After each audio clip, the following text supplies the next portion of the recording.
ఒక అడవిలో సింహము, చిరుతపులి కలిసి ఉండేవి. వాటికి రెండిటికి వయసు అయిపోవటంతో పెద్దగా వేటాడలేకపోయేవి. ఉన్నదాంతో ఏదోలా సరిపెట్టుకునేవి. ఓసారి వాటికి వరుసగా వారం రోజుల పాటు తినటానికి ఏమీ దొరకలేదు. ఆకలితో నకనకలాడిపోయాయి. అదే సమయంలో వాటికి జింకపిల్ల కనిపించింది. అప్పుడు సింహం, మిత్రమా, మనం ఎవరికి వారే వేటాడుతుంటే జంతువులు పారిపోతున్నాయి. ఈసారి ఇద్దరం కలిసి చెరో వైపు నుంచి దాడి చేద్దాం అని చెప్పింది పులి. దానితో చిరుతపులి సరేనంది. రెండూ కలిసి తెలివిగా వేటాడటంతో జింకపిల్ల దొరికిపోయింది. దాంతో వాటి సంతోషానికి అవధుల్లేవు. అయితే సింహం మాత్రం కలిసి వేటాడాలన్న ఆలోచన మొదట నాకు వచ్చింది. అందుకే ముందు నేనే తింటాను అంది. దానికి చిరుతను ఎక్కడలేని కోపం వచ్చింది. దాంతో అక్కడ ఉన్నదే చిన్న జింకపిల్ల. ముందు నువ్వు తినేస్తే మొత్తం తినేస్తావు.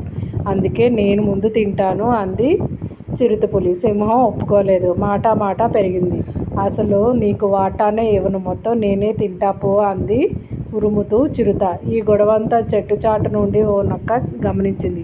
అసలే వృద్ధాప్యం, ఆ పైన ఆకలితో అలమటిస్తున్న ఆ రెండు ఎక్కువసేపు పోట్లాడుకోలేవు అన్న విషయం దానికి అర్థమైంది. గొడవ పడి సింహం, చిరుత అలిసిపోయి కూలబడ్డాయి. అదే అదునుగా అనుకున్న నక్క గొబాలున జింకపిల్లను లాక్కొని పారిపోయింది.